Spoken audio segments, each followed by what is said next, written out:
That's something I definitely agree with you. I mean, the growth in that area, you're able to do a lot of crazy stuff. I mean, you're online, not all the time, but a good amount. And it's really important for people to understand. They see a 7-figure wholesaler and they think you're working 90 hours a week.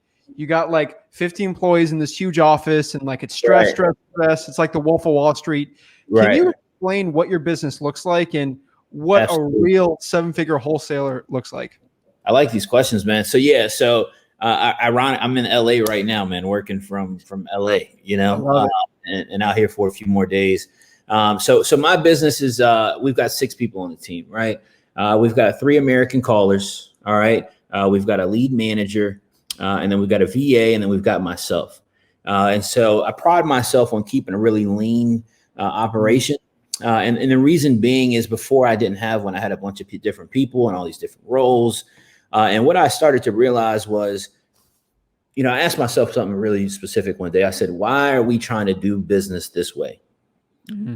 And the honest answer to that is, well, that's what everybody was doing that was putting out content. And so you make the blanket assumption that, hey, that's what my business should look like. I should have 20 salespeople. I should have 5 lead managers and a transaction coordinator and all these different things. And what I realized was like, wait, man, that's cutting into my margin a little too much. And I could really run a leaner business and really be way more profitable, overall in the business that I'm doing. And so, again, we've got 3 callers. I do have American callers. We used to have virtual assistants making our calls. I pivoted off of that a couple of years ago. And that's been way more successful for me, but we had a lot of success with virtual assistants as well. It's all relative to what you want your business to look like. For your business, I mean, for you, how many hours do you think you work in the wholesaling operational side per week? So just in my wholesale business, I'd say 2 to 3 hours a day. Definitely like 2 to 3 hours a day. 7 days a week? Yeah, I do work 7 days a week. I'm trying to get better about that, man. It's one of those things. But one of the things that I'm working on, actually, honestly, while I'm out here in LA, I came out here. My brother lives out here, and I wanted to take some time to come see him. He just had surgery on his knee, so I wanted to help him out with that. And I wanted to take some personal time to kind of just reorganize, reflect, look at how we're doing certain processes and how those things could be tightened up. And one of the things that I realized was I really don't need to work 7 days a week. And so, when I reflected back on, I'm like, why am I working so much? And not just in the wholesale business, in my investment business, as far as my fix and flips and development stuff, my online business, like, hey, why am I doing so much work? Right. And what I realized was I don't have to identify it by the days of the week. I need to isolate it down to what work needs to be completed. And so, one thing that I teach my students, one thing that I practice myself, and I've kind of gotten away from it in the last, 6 to 12 months with all this craziness that's kind of happened online, is time blocking. I believe in time blocking. I think time blocking is important. And so one of the things that I'm working on while I'm out here is revisiting, how I time block my days every single day. And then being intentional about setting it up to be a Monday to Friday business, kind of a more traditional type of business and freeing up my weekends in the future. Because, when I had those cash flow issues and stuff like that back in 2017, man, to get out of that, right? Like to work out of that space and get things back on track. The honest truth is you got to work your ass off.